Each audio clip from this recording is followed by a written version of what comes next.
हाय बच्चों, नमस्कार। DP classes में आप लोगों का स्वागत है।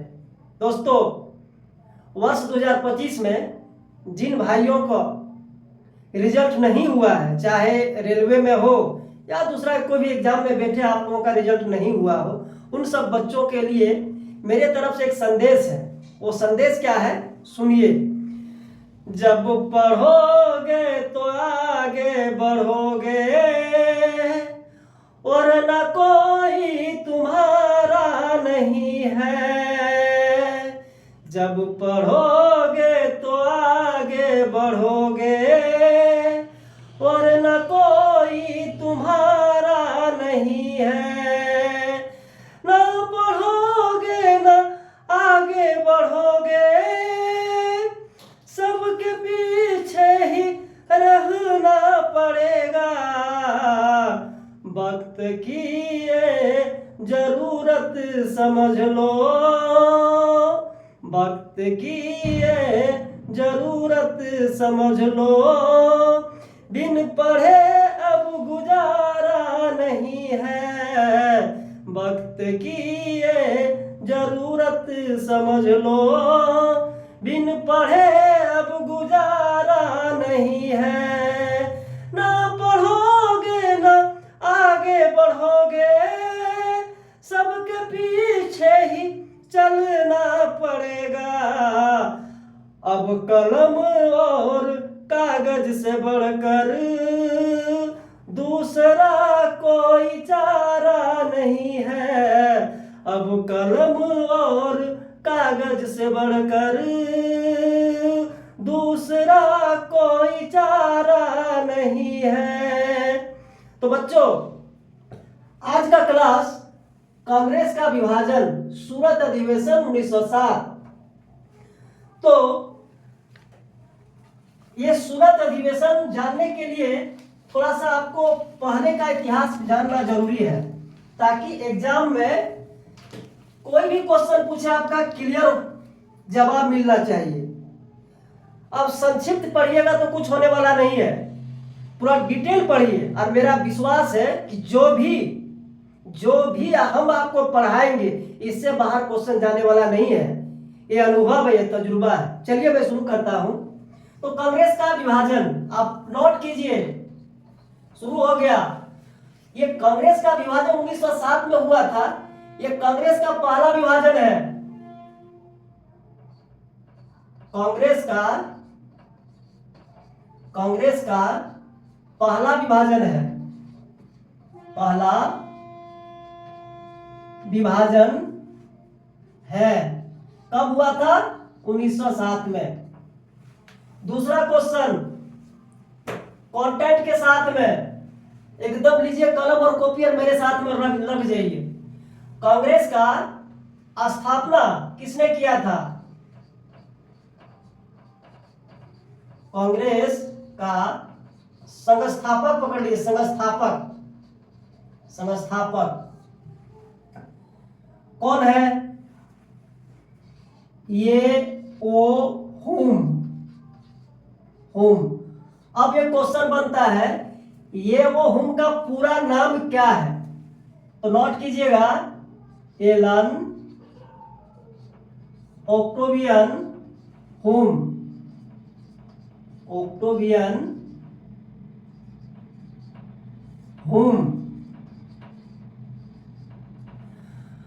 अब एक क्वेश्चन बनता है, कांग्रेस के स्थापना के समय में भारतीय सचिव कौन था? देखिए, बहुत अच्छा कंटेंट है।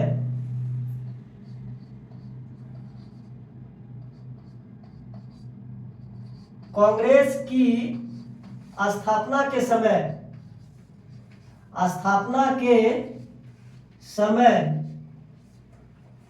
भारतीय सचिव कौन थे?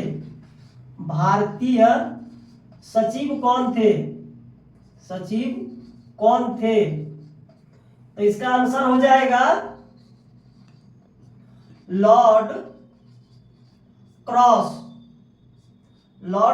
थे।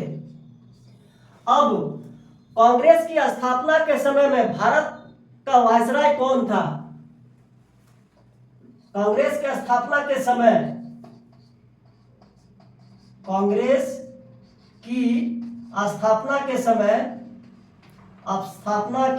समय वायसराय कौन थे? वायसराय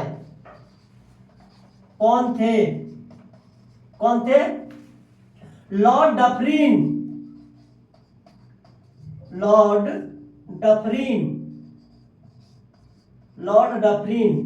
अब एक क्वेश्चन बनता है कि कांग्रेस की स्थापना के समय जब भारतीय सचिव लॉर्ड क्रॉस थे तो कांग्रेस का सचिव कौन थे?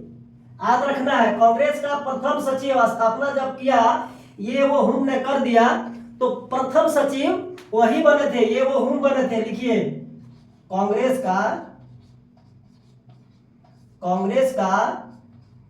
प्रथम सचिव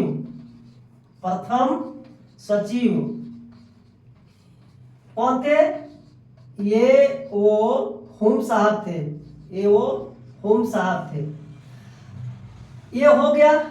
लेकिन अब क्या हुआ, स्थापना के बाद, आप लोग इसे नोट कर लीजिए, कांग्रेस की स्थापना तो हो गई, लेकिन उनमें से जितने भी नेता थे उसमें विचारधारा में दो अलग अलग विचारधारा में बंटने लगे।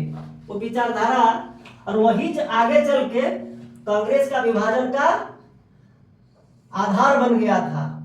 तो नोट कीजिएगा, कांग्रेस की स्थापना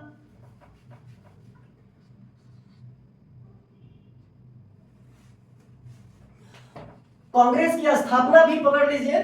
कांग्रेस की स्थापना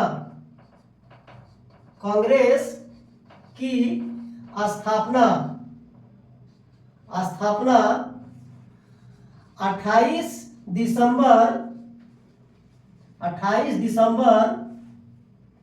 1885 ईस्वी को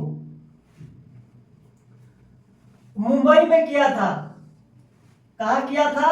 मुंबई में। स्थान अगर पूछेगा तो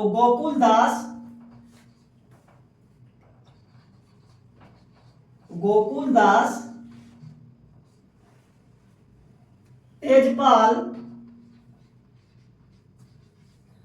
संस्कृत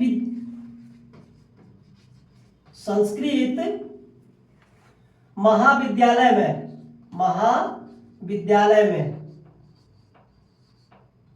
में किया था।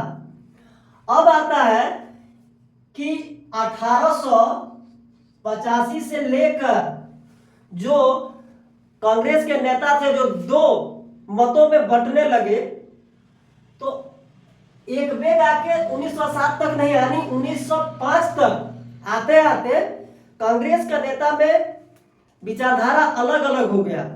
तो 1885 से शुरू होकर 1905 तक आते आते कांग्रेस का नेता दो धड़ों में बटा, अभी तक बटा नहीं है, सिर्फ विचारधारा अलग हुआ है। समझ रहे हैं? खाली विचारधारा अलग हुआ है। तो क्या विचारधारा हुआ और उनमें से कौन कौन से नेता गरम दल के रूप में आया और कौन कौन से नेता नरम दल के रूप में आया? तो लिखिए, कांग्रेस का गरम दल का नेता और नरम दल का नेता लिखिए यहां। कांग्रेस का नरम दल का नेता और ये हुआ गरम दल का नेता। गरम दल का नेता। तो नरम दल के नेता में सबसे प्रमुख दादा भाई नौरोजी। दादा भाई नौरोजी। 2 नंबर गोपाल कृष्ण गोखले।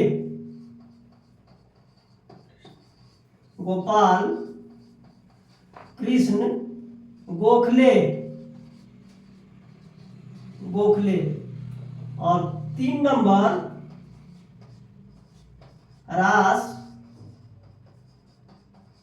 बिहारी घोष। और गरम दल में कौन कौन आए? लाला लाजपत राय,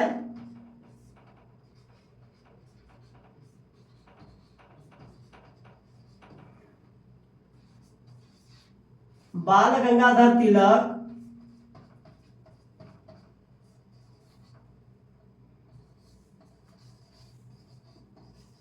बिपिन चंद्र पाल, बिपिन चंद्र पाल और अरविंद घोष, अरविंद घोष। लेकिन ये लाल, बाल और पाल को दो अलग अलग नामों से जाना जाता है, लिख लीजिएगा। लाल प्लस बाल प्लस लाल बाल पाल, यानी लाला लाजपत राय, बाल गंगाधर तिलक और बिपिन चंद्र पाल। इसको तिगड़ी नेता भी कहते हैं, लिखिएगा तिगड़ी नेता, तिगड़ी के नाम से जाना जाता है, तिगड़ी। और एक नाम क्या है इसका? त्रिगुट। त्रिगुट बहुत पूछता है, ये क्वेश्चन याद रखिएगा। लाल बाल पाल को तिगड़ी भी कहते हैं और त्रिगुट भी कहते हैं। अब ये सब नेता का मत क्या हुआ और आगे चल के विभाजन का रूप ले लिया, देखिएगा। अब गरम दल का मत क्या हुआ, यानी विचारधारा, यानी नरम दल का, नरम दल का मत, मत और गरम दल का मत, गरम दल का मत, यानी विचारधारा जिसको बोलते हैं, विचारधारा और विचारधारा, विचारधारा, विचारधारा, क्योंकि विचारधारा का ही तो लड़ाई है। अब जितना भी पॉइंट मैं लिखूंगा, जितना भी मैं पॉइंट लिखूंगा, पहले मैं पॉइंट को लिखकर फिर उसके ऊपर डिस्कस करूंगा, ताकि दिक्कत नहीं हो, आप लोग का कॉन्सेप्ट क्लियर हो जाए। तो एक नंबर,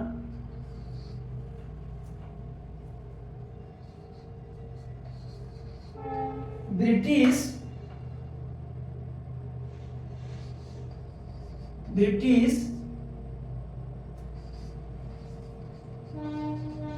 शिक्षा एवं संस्कृति से प्रभावित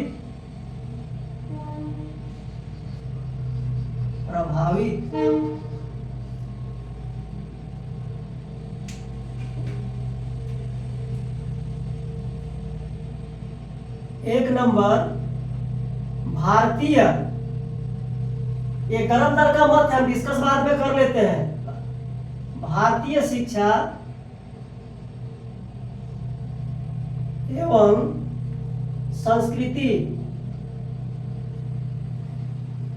संस्कृति पर विश्वास,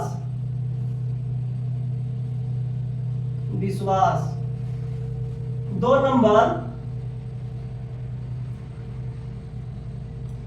महारानी के प्रति निष्ठावान,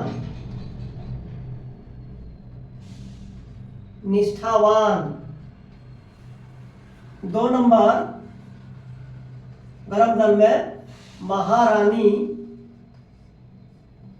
के प्रति निष्ठावान नहीं।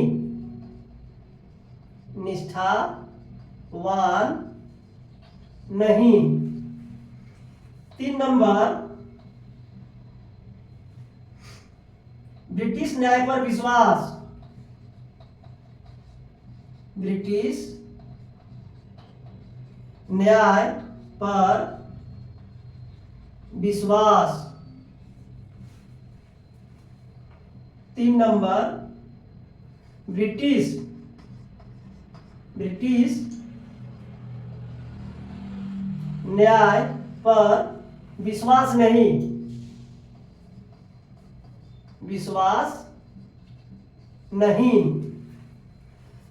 4 नंबर संवैधानिक सुधार,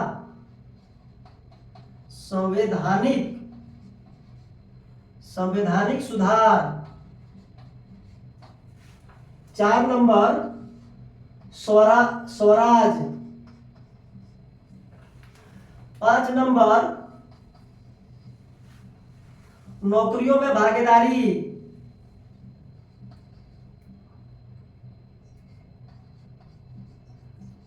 नौकरियों में भागीदारी। 5 नंबर स्वराज। 6 नंबर अहिंसा, 6 नंबर हिंसा। 7 नंबर भारतीयों में जागरूकता का कमी, जागरूकता की कमी।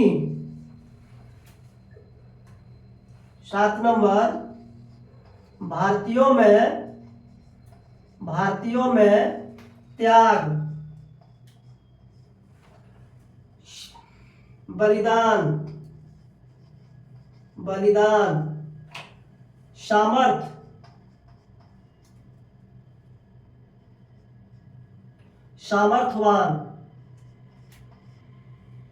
सामर्थवान। भारतीय त्याग, बलिदान एवं सामर्थवान। अब मैं इसका डिस्कस करता हूं। इसका डिस्कस है कि नरम दल का मानना था कि ब्रिटिश शिक्षा एवं संस्कृति से प्रभावित था, यानी नरम दल पूर्ण रूप से ब्रिटिश शिक्षा और संस्कृति से प्रभावित था। उनका मानना था कि ब्रिटिश पढ़े लिखे हैं, वो जो करेंगे भारत के लिए हित में होगा और उससे हम लोग भी विकास करेंगे, आने वाला दिन हम लोग के लिए ठीक रहेगा। ये नरम दल का मत था। और गरम दल का मत था कि भारतीय शिक्षा और संस्कृति पर प्रभावित। गरम दल का मानना था कि नहीं, ब्रिटिश से हमारे शिक्षा और संस्कृति बहुत ही आगे है। जब ब्रिटिश पूरे विश्व कपड़ा पहनने तक नहीं जानता था, उस समय हमारे पूर्वज हड़प्पा कालीन में जो गांव बसाया था वो नगरीकरण के रूप में बसा दिया था। और इतना तक नहीं, घर का वेस्ट पानी और वर्षा का पानी निकलने के लिए नाला बना दिया था ताकि उनको बरसात में दिक्कत नहीं हो। तो गरम दल का मानना था कि वो गलत है, उनसे मेरी शिक्षा और संस्कृति बहुत अच्छा है। इतना तक कि वैदिक काल में भारतीय नारियों का जो प्रतिष्ठा था वो चरमोत्कर्ष पर था। ये हमारी गौरव है, ये हमारी शान है, ये गरम दल का मानना था। और ब्रिटिश के महारानी के प्रति निष्ठावान। नरम दल का मानना था कि ब्रिटिश महारानी जो है मेरी भी महारानी है और मैं उनका सेवक के रूप में काम करूंगा। वो जो भी करेंगे भारत के हित में करेंगे और उससे हम लोगों का फायदा होगा। ये नरम दल का मानना था। लेकिन गरम दल का मानना था कि ब्रिटिश न्याय पर विश्वास नहीं। इनका मानना था वो मेरी रानी कैसे हो सकती है, वो तो ब्रिटेन की महारानी है। जब मेरी रानी नहीं है तो मैं उसको रानी नहीं मानूंगा, वो मेरे लिए हित नहीं कर सकते हैं, इनका मानना था। अब 3 नंबर में ब्रिटिश न्याय पर विश्वास। नरम दल का मानना था कि ब्रिटिश ने हम लोगों के ऊपर जो न्याय कर रहे हैं वो सही है, हम लोग उसी के हकदार हैं। लेकिन गरम दल का मानना था कि नहीं, हम लोग उसका हकदार नहीं है, हम लोगों को बलजबरन प्रताड़ित कर रहा है, वो हम लोगों को दबाना चाह रहा है। ये गरम दल का मानना था। संवैधानिक सुधार। गरम दल का मानना था कि भले आज हम लोगों को बराबरी का दर्जा नहीं दे रहा है, हम लोग संवैधानिक सुधार में आएंगे और संवैधानिक सुधार के माध्यम से हम लोग अंग्रेजों से मनवा लेंगे, ये कोई भी काम करवा लेंगे हम लोग। ये नरम दल का मानना था। लेकिन गरम दल का मानना था कि नहीं, सिर्फ और सिर्फ हमको स्वराज चाहिए, उसके अलावा हमको कुछ भी नहीं चाहिए। ये गरम दल का मानना था। नौकरियों में भागीदारी 5 नंबर, नरम दल का मानना था कि हम लोग बड़े बड़े पोस्ट पर नौकरी करेंगे और तब हम अंग्रेजों से आंख में आंख डाल के बात करेंगे, जो भी हक और अधिकार है हम लोग उससे मनवा लेंगे, ये छीन लेंगे उनसे हम। ये नरम दल का मानना था। लेकिन गरम दल का मानना था कि नहीं, हम उसके नौकर क्यों, हम उसका नौकर नहीं है, क्यों उसका नौकरी हम करेंगे, उसका सारी चीज को हम बहिष्कार करेंगे। जब वो कोई लगते नहीं है हमारे देश में, वो आके जबरन घुसा हुआ, ऊपर से मेरे ऊपर टैक्स लगाया हुआ है, ऐसा नहीं होगा। हम उसका नौकरी नहीं कर सकते, उसका हम तलवार नहीं चाट सकते हैं। अब आ गया अहिंसा, 6 नंबर अहिंसा। अहिंसा नरम दल का मानना था कि नहीं, अंग्रेजों के प्रति हम लोग अहिंसा करेंगे, उसको नहीं मारेंगे, नहीं पीटेंगे, तो जो भी उसको करेंगे हम लोगों के लिए वो हित में करेंगे, ये मानना था। लेकिन गरम दल का मानना था कि अगर अंग्रेजों ने हम लोगों के प्रति थोड़ा सा भी गलत किया तो उसको हम लोग बख्शेंगे नहीं, ईंट का जवाब पत्थर से हम देंगे, ये मानना था गरम दल का। अब आ गया भारतीयों में जागरूकता का कमी, 7 नंबर। नरम दल का मानना था कि भारतीयों में जागरूकता का कमी है, शिक्षा का कमी है, इसलिए अभी अंग्रेजों से लड़ना हम लोग का बेवकूफी होगा, ये मानना था। लेकिन गरम दल का मानना था कि भारतीय कमजोर नहीं है, हमारी नस्लें इतनी कमजोर नहीं है, भारतीय लोग जो है त्याग, बलिदान और सामर्थ्य के लिए जाने जाते हैं, हम अंग्रेजों का जो है ईंट का जवाब पत्थर से देंगे, ये मानना था। आप लोग हम जो बताए ये नोट्स बना लीजिएगा। अरे भाई, ये रेलवे तो चुटकी में उड़ेगा और पीटी और मेंस गर्दा उड़ जाएगा, खाली देखिए ना कितना मजा लगेगा।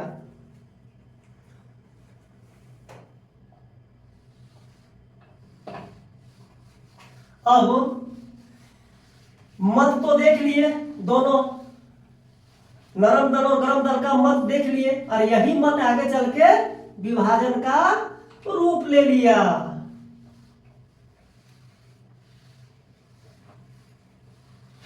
अब आई कांग्रेस का 1905 का अधिवेशन, याद रखिएगा। कांग्रेस का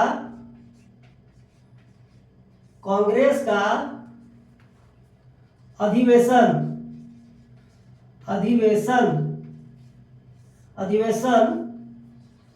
1905।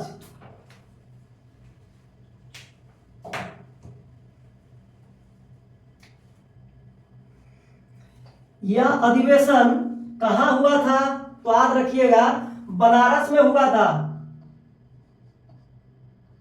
बनारस में, उत्तर प्रदेश में हुआ था। इसका अध्यक्ष कौन बने थे, अध्यक्ष कौन बने थे इसका अध्यक्ष? गोपाल कृष्ण गोखले बने थे, याद रखिएगा, गोपाल कृष्ण गोखले साहब बने थे, गोखले बने थे। और बनने के बाद में ये नरम दल और गरम दल के बीच में कांग्रेस का जो अध्यक्ष पद के लिए यहीं से शुरुआत हो गया था। दोनों चाहते थे कि नहीं, मेरा कांग्रेस का अध्यक्ष बनना चाहिए, मेरा आदमी कांग्रेस का अध्यक्ष बनना चाहिए। तो ये तो बन गए, गोपाल कृष्ण गोखले साहब बन गए। और बनने के बाद में यहां 2 प्रस्ताव पारित हुआ था, याद रखना है, यहां 2 प्रस्ताव पारित हुआ। एक प्रस्ताव है बंग भंग के विरोध में, बंग यानी बंगाल विभाजन, पकड़िए, बंगाल विभाजन यानी बंग भंग या स्वदेशी आंदोलन भी कह सकते हैं इसको, क्योंकि स्वदेशी आंदोलन का शुरुआत जो है बंगाल विभाजन से ही हो गया था। और यदि आप लोगों को यहाँ से दिक्कत होगा तो मेरा बंगाल विभाजन और स्वदेशी आंदोलन का जो हम क्लास लिए हुए हैं पार्ट वाइज में डाल दिए हैं, उसको देख लीजिएगा, एक भी क्वेश्चन नहीं छूटेगा, पूरा कंसेप्ट क्लियर हो जाएगा। और एक प्रस्ताव पारित हुआ था prince of Wales, prince of Wales, Wales का स्वागत प्रस्ताव, स्वागत प्रस्ताव, प्रस्ताव। बंगभंग का विरोध, विरोध में प्रस्ताव, प्रस्ताव पारित हुआ था, पारित हुआ था,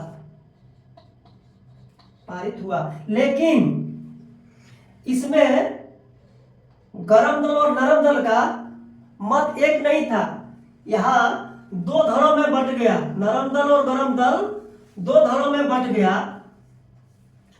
नरम दल का मानना था, यह है नरम दल, नरम दल, नरम दल का मानना था कि बंगाल का विभाजन यानी बंगभंग का जो विरोध है वो सिर्फ हम बंगाल तक ही सीमित रखेंगे, उससे बाहर लेके नहीं जाएंगे। अगर यदि बंगभंग का आंदोलन अगर विरोध पूरे देश में चलेगा तो देश का माहौल खराब हो जाएगा, सौहार्द खराब हो जाएगा। इसीलिए नरम दल चाहता था, क्या चाहता था, सिर्फ विरोध, सिर्फ विरोध सिर्फ बंगाल तक सीमित, बंगाल तक सीमित, याद रखिएगा। और इधर गरम दल का मानना था, गरम दल का मानना था कि नहीं, अगर बंगाल में दिक्कत हुआ है इसका मतलब पूरे देश में दिक्कत हुआ है, क्योंकि बंगाल भारत का ही एक अंग है। अगर बंगाल में दिक्कत हुआ है तो इसका मतलब पूरे देश का दिक्कत है। इसीलिए उनका मानना था, गरम दल का मानना था कि नहीं, इस मुद्दा को हम देशव्यापी बनाएंगे। याद रखना है, बंगभंग की मुद्दा को, बंगभंग की मुद्दा को, बंगभंग, बंगभंग की मुद्दा को देशव्यापी बनाना है, देशव्यापी, याद रखना है, देशव्यापी बनाना है, व्यापी बनाना है या राष्ट्रव्यापी बनाना है, दोनों लिख सकते हैं।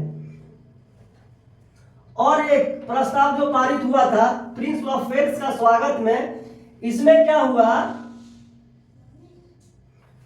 गरम दल और नरम दल दोनों आके आमने सामने हो गए।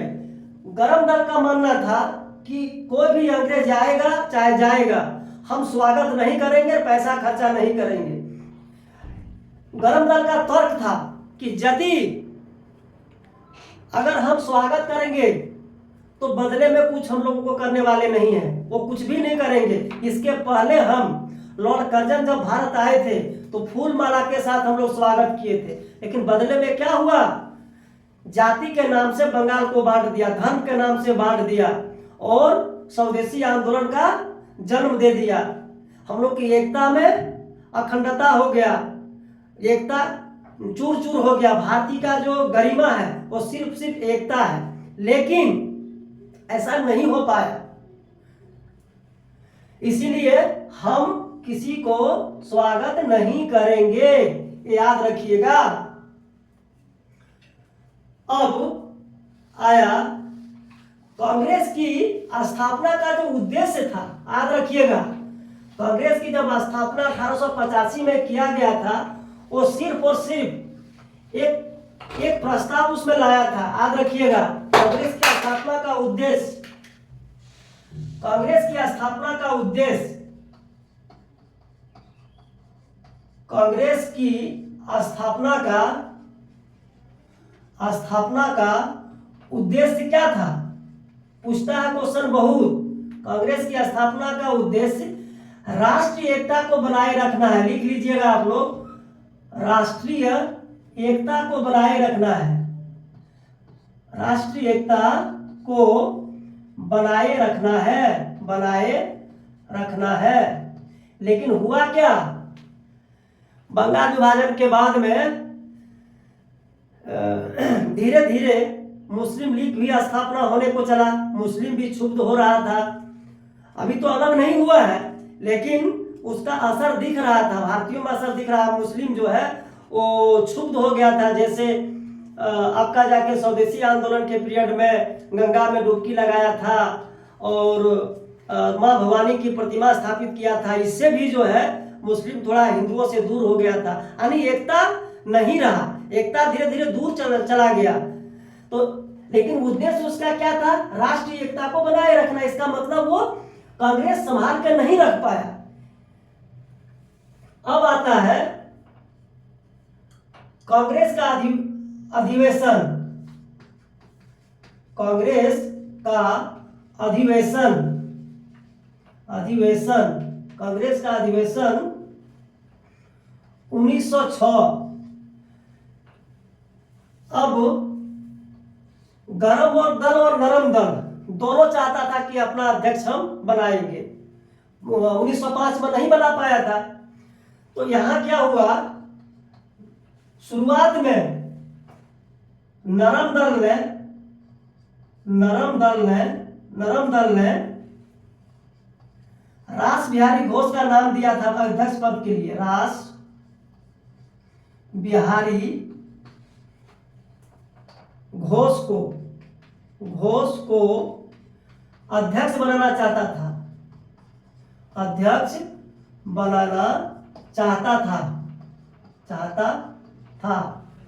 और गरम दल लाला लाजपत राय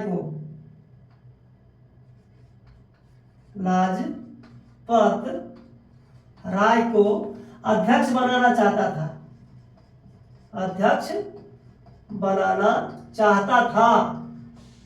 लेकिन हुआ क्या, जब ज्यादा विरोध होने लगा तो क्या किया, दादा भाई नौरोजी को अध्यक्ष बना दिया। याद रखना है, दादा भाई नौरोजी को कांग्रेस का अध्यक्ष बना दिया। कांग्रेस का अध्यक्ष बना दिया और क्या किया, रास बिहारी घोष का नाम काट दिया, क्योंकि जानता था गरम दल नहीं चाहता था कि नरम दल का आदमी अध्यक्ष बने, क्योंकि इनका मानना था कि अध्यक्ष पद पर सिर्फ रहते हैं और कोई अंग्रेजों से काम नहीं करवा पाते हैं। इस तरह दादा भाई नौरोजी को अध्यक्ष बना दिया। अब जैसे ही दादा भाई नौरोजी अध्यक्ष बन गए तो नरम दल भी शांत हो गया और गरम दल भी शांत हो गया, क्योंकि दादा भाई नौरोजी का नाम था राजनीति में, वो प्रतिष्ठित व्यक्ति थे। क्योंकि राष्ट्रीय आय की गणना करने वाले, आप लोग लिख लीजिएगा, राष्ट्रीय आय की गणना करने वाले प्रथम व्यक्ति दादा भाई नौरोजी थे, यानी दादा है तो दादा है। अब क्या हुआ, इसमें दादा भाई नौरोजी ने, ये कलकत्ता में अधिवेशन याद रखिएगा, ये कलकत्ता में हुआ था अधिवेशन। कलकत्ता अधिवेशन में यहाँ 4 प्रस्ताव पारित हुआ था। इसको मिटा देने से बेहतर होगा। 1906 का कलकत्ता अधिवेशन का अध्यक्ष दादा भाई नौरोजी बन गए। बनने के बाद में यहाँ 4 प्रस्ताव पारित हुआ था, याद रखिएगा। कांग्रेस का 1906 का कलकत्ता अधिवेशन, 1906 का कलकत्ता अधिवेशन। अब इसमें क्या हुआ, 4 प्रस्ताव पारित हुआ था, याद रखिएगा। 4 प्रस्ताव पारित हुआ। और वो 4 प्रस्ताव क्या क्या है? 1 नंबर स्वराज, बहुत इंपॉर्टेंट है, याद रखिएगा। स्वदेशी शुरू करते हैं। स्वदेशी 2 नंबर स्वराज, स्वराज। 3 नंबर बहिष्कार, बहिष्कार। और 4 नंबर में राष्ट्र शिक्षा नीति, राष्ट्र शिक्षा नीति, राष्ट्र शिक्षा नीति। अब इसके ऊपर डिस्कस किया जाए। स्वदेशी स्वदेशी मीन्स अपना देशी, इसमें गरम दल और नरम दल का मतभेद नहीं हुआ था। स्वराज अपना राज, थोड़ा सा इसमें बहस हुआ था कि अंग्रेज जब है उसके अधीन में हम लोग हैं तो हम लोग स्वराज कहाँ है, हम लोग तो गुलाम है। बहिष्कार में याद रखिएगा, यहां से बहिष्कार में गरम दल और नरम दल 2 भागों में बंट गया, याद रखिएगा। ये है गरम दल, नरम दल, ये है नरम दल, ये है गरम दल, गरम दल। यहां 2 भागों में बंट गया। क्या बटा था बहिष्कार में? नरम दल सिर्फ वस्तु को बहिष्कार करना चाहता था, सिर्फ खाने पीने का सामान, कपड़ा लत्ता, यानी बहिष्कार मीन्स वस्तुओं का। लिखिएगा यहां, आप लोग लिख लीजिएगा, सिर्फ वस्तुओं का बहिष्कार, वस्तुओं का बहिष्कार, बहिष्कार। और गरम दल का मानना था कि अगर बहिष्कार करना है तो पूर्ण बहिष्कार करेंगे। और क्या चीज? पूर्ण बहिष्कार करेंगे, पूर्ण बहिष्कार, पूर्ण बहिष्कार। अर्थात वस्तुएं, वस्तुओं प्लस सेवाएं, सेवाएं। वस्तुओं और सेवाएं मतलब खाने पीने का सामान जितना भी है, कपड़ा लत्ता है, और सेवाएं मतलब उनका नौकरी है, उनका शिक्षण संस्थान है, उनका कानून है, वायसराय है, किसी को मानने वाले नहीं है।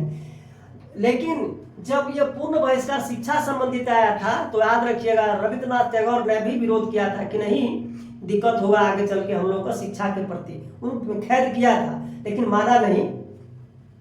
ये आप लोग नोट कर लीजिए। लेकिन एक क्वेश्चन यहां और बनता है, नोट कीजिएगा। कांग्रेस 1906 का कलकत्ता अधिवेशन में क्या हुआ था? सबसे पहले स्वराज शब्द का प्रयोग, याद रखिएगा, इसको मिटा देते हैं, बहुत क्वेश्चन पूछता है ये वाला।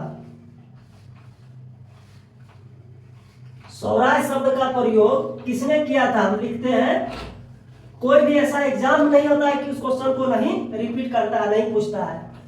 तो लिखिए क्वेश्चन, कांग्रेस का किस अधिवेशन में, किस अधिवेशन में स्वराज शब्द का प्रयोग किया था?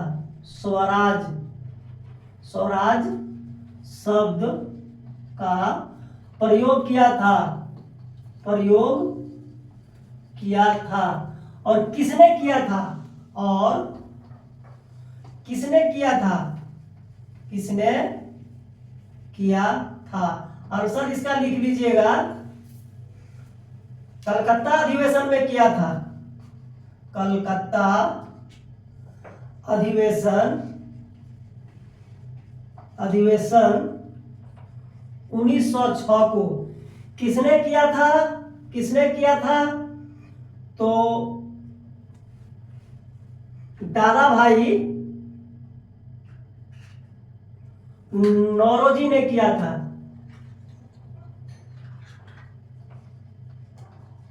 दादा भाई नौरोजी ने किया था। यानी कांग्रेस का किस अधिवेशन में स्वराज शब्द का प्रयोग किया था और किसने किया था? तो कलकत्ता अधिवेशन 1906 में दादा भाई नौरोजी ने किया था। और एक क्वेश्चन और बनता है, इसको भी नोट कीजिएगा। सर्वप्रथम अगर पूछेगा तो सर्वप्रथम स्वराज शब्द का प्रयोग किसने किया था? अगर अधिवेशन पूछेगा तो मारना है कलकत्ता अधिवेशन 1906 दादा भाई 2000। सर्वप्रथम अगर पूछेगा तो किसने किया था सर्वप्रथम? तो इसका आंसर हो जाएगा स्वामी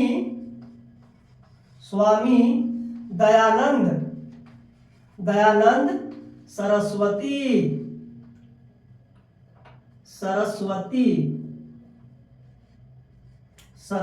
ने किया था।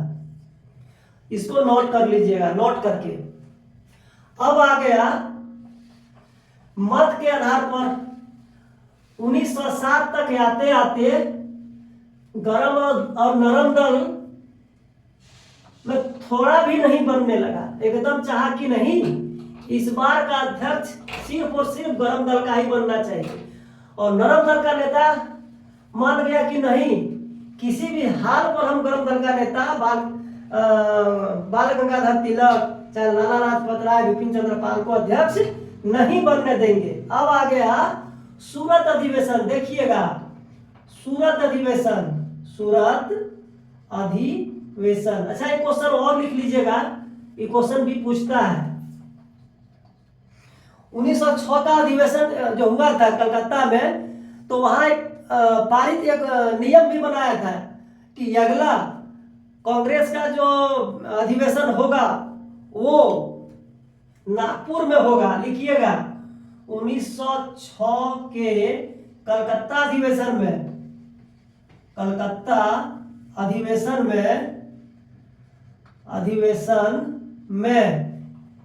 अगला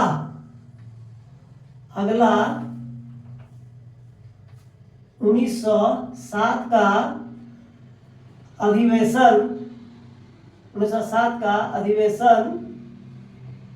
अधिवेशन नागपुर में होना था। लिख लीजिएगा नागपुर में होना था। ये भी तय किया होना था, ठीक है, तय किया गया था।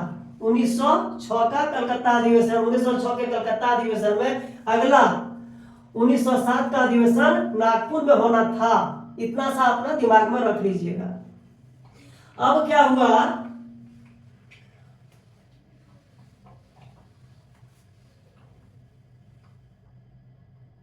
सूरत अधिवेशन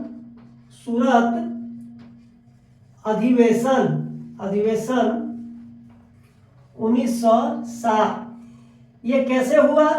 ये जबकि तय किया गया था नागपुर में, ये सूरत में कैसे हो गया? इसका रीजन क्या है सुनिएगा, नोट कीजिएगा। फिरोज शाह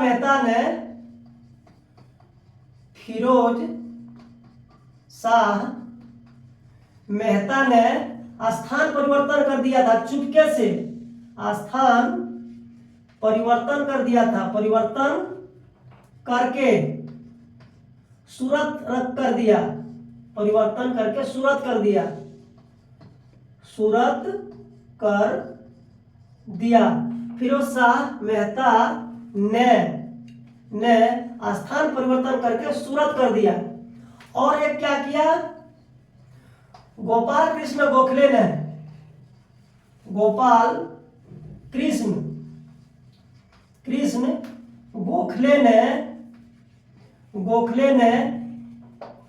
नियम बना दिया। ये भी चुपके से बनाया था, नियम बना दिया कि जहां पर कांग्रेस का अधिवेशन होगा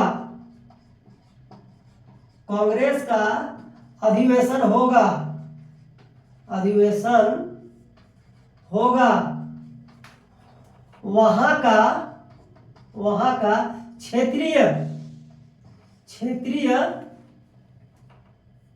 नेता कोई भी अध्यक्ष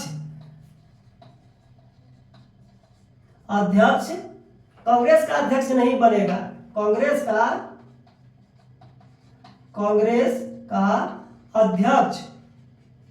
अध्यक्ष नहीं बनेगा। ये भी यहाँ दो नियम बना दिया। फिरोज शाह मेहता ने क्या किया, जो नागपुर में होने वाला अधिवेशन था उसको टाल करके कहाँ कर दिया, सूरत कर दिया। और गोपाल कृष्ण गोखले ने क्या किया, एक नियम बना दिया, वो भी चुपके से नियम बना दिया, जहां पर कांग्रेस का अधिवेशन होगा वहां का क्षेत्रीय नेता कोई भी कांग्रेस का अध्यक्ष नहीं बनेगा। क्यों किया था? बाल गंगाधर तिलक को रोकने के लिए, क्योंकि प्रबल दावेदार था। अगर नागपुर में हो जाता, वो समझ गया था, नरम दल वालों ने समझ गया कि इस बार अध्यक्ष गरम दल का बनने वाला, इसलिए ऐसा किया। क्योंकि नरम दल ने समझ गया था कि अगर नागपुर में अगर होगा तो गरम दल का स्वागत, लिख लीजिएगा आप लोग नोट करके, स्वागत समिति का सदस्य संख्या ज्यादा हो जाएगा, उनका ज्यादा वहां संख्या बढ़ जाएगी। लेकिन जैसे ही नागपुर कर दिया, नागपुर से आपका सूरत कर दिया, तो क्या हुआ? स्वागत समिति की सदस्य संख्या ज्यादा नरम दल का हो गया। अब यहीं से विवाद शुरू हो गया, इसको नोट कर लीजिएगा आप लोग। अब आया सूरत अधिवेशन में अध्यक्ष के लिए दोनों में तनातनी। क्या हुआ? दोनों में तनातनी होने लगा। नरम दल किसको बनाया? नरम दल ने विरोध करने के बाद भी क्या किया? रास बिहारी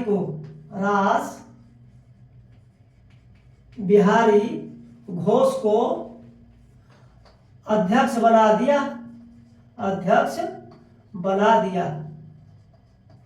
यानी क्या हो गया? सूरत अधिवेशन 1907 कांग्रेस का जो अध्यक्ष बना, नरम दल में किसको बना दिया? रास बिहारी घोष। यानी सूरत अधिवेशन का अध्यक्ष कौन बन गया? कांग्रेस का कौन बना? तो रास बिहारी घोष को बना दिया। फिर भी जो है गरम दल ने मान लिया, चलो भाई अगर बन गया तो कोई बात नहीं है, हम सदस्य संख्या में तो रहेंगे, हम अपनी आवाज को उठाएंगे, अपना मांग को रखेंगे। अब क्या हुआ? जैसे ही बाल गंगाधर तिलक, याद रखिएगा, ये हुआ स्टेज।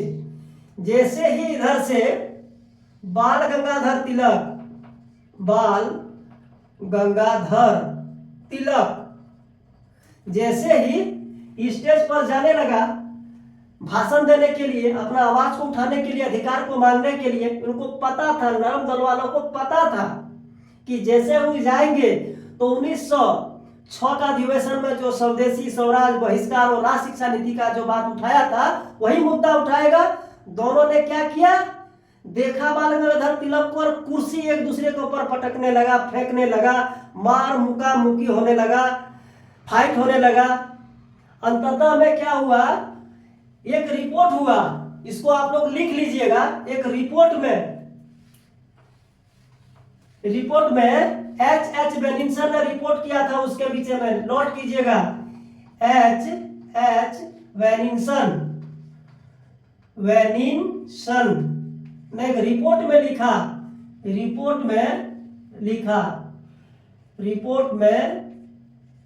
लिखा क्या लिखा है रिपोर्ट में? कि हवा में उड़ता हुआ एक मराठी जूता आया और क्या हुआ? गोपाल कृष्ण गोखले को गाल में लग गया जूता ठो, और जूता का तलवा उधेड़ा हुआ था, और वही जूता फिर छिटक करके फिरोज शाह मेहता को भी लग गया। क्या लिखा है H. वेनिसन ने रिपोर्ट में? आप लोग नोट कर लीजिएगा ना, लिख देते चलिए। H. वेनिसन ने के रिपोर्ट में लिखा कि लाल रंग का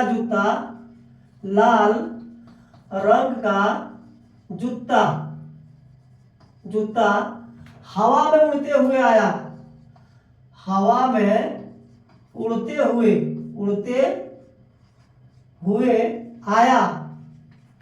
और गोपाल कृष्ण गोखले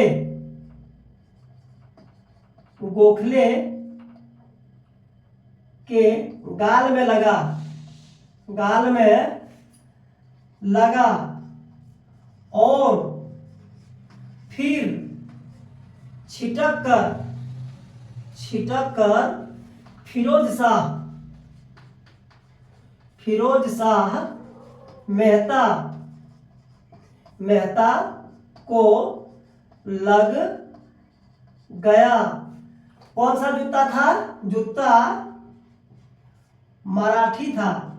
याद रखिएगा, जिसका जूता मराठी था, जिसका तलवा उधेड़ा हुआ था। याद रखिएगा, उधेड़ा हुआ था। अब यहां पर एक और ने रिपोर्ट किया है, एनी बेसेंट ने। याद रखिएगा, एनी बेसेंट ने इस घटना को देख के क्या कहा? कांग्रेस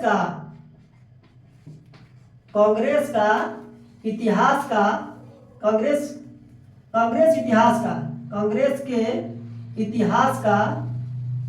इतिहास का काला दिवस है। काला दिवस है।